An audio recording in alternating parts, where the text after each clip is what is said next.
This last activity, I want you to take a look at this passage that is written about the theater. In the theater, they have a lot of words they use that are kind of still sexist, very gender specific. For example, a seamstress. The person who makes the costume is called the costume mistress, and her staff is referred to as seamstresses. So what I've done is I've kind of highlighted the certain words in this passage, which I found in first glance them being really kind of gender specific, almost to the point of being maybe sexist. And so I'm asking you, could you take this passage to the extreme? Could you take any word that could be possibly looked at as being offensive and change? Maybe humanity has the word man in there, and we should get rid of that. There's also a word a little later in this, and I didn't highlight it here, but I'll do it right now, is the word manager. A stage manager has the word man in there. Maybe we should be aware of that and get rid of that. So think about all the possible words that could be offensive to someone, and could we change it? Maybe we shouldn't use the word manpower and get rid of that. Maybe we shouldn't use the word hand anymore. Someone might be offended by that. I'm not doing this because I want to make fun of political correct language at all, not in the least. What I want to do is I first want to show that what if we're hypersensitive to all the words we use, and therefore we change them. And when you change them, you can change them any way you want to. You can avoid the word completely, maybe not use the word actor or actress. Maybe make a new word like actron, A-C-T-R-O-N. Or maybe you want to use he or she or actor or actress over and over again. What I want to do is I want to take this essay and I want to find every word that's possibly offensive and change it and make it so that it's not going to offend someone. But our point is, in trying not to offend someone, sometimes you end up offending them.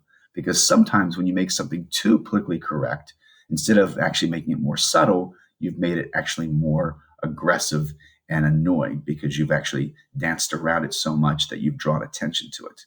So I'm going to pause my video. I'm going to ask you to go through, and once again, you can use mine as an example, trying to find words which are actually very sexist. In the theater, we have phrases like master, usually for men, and mistress for women. I don't think either of those words are words we should stick around with. And that's our whole point that we're going to find. What words should we get rid of? Pause your video now and see what you can do to fix this essay. All right, welcome back. Let's take a look at my answers that I came up with. Let's see if I can make this a little smaller for us. And so these are ways that I fixed it. So instead of making it very clunky with he or she, which I could have done to prove my point, I tried using words like people. I tried to use plural pronouns if I could. I also tried to find ways around things, like instead of calling someone the costume mistress, I called them the head costumer, and then the staff of costume makers. And then I called them performers instead of actors or actresses. Instead of the stage manager, I called them the stage leader, which sounds a little weird, but there you go. And I even got rid of some words like, hey, to help the show get to its feet. I thought, well, maybe someone who doesn't have moving or working feet might be offended by that, so I changed it. Once again, I'm not doing this to make fun of political correctness at all. What I'm doing is I'm trying to make an essay that might be a little bit clunky to prove that I think we need to find a happy place in between the two extremes. One extreme is to change every single word because we're afraid that every single word is going to be offensive to somebody. Don't use the word king because not everyone is a male. Use a word like royalty. Don't use manager. It has the word man in there. Don't use humanity. Use the word people.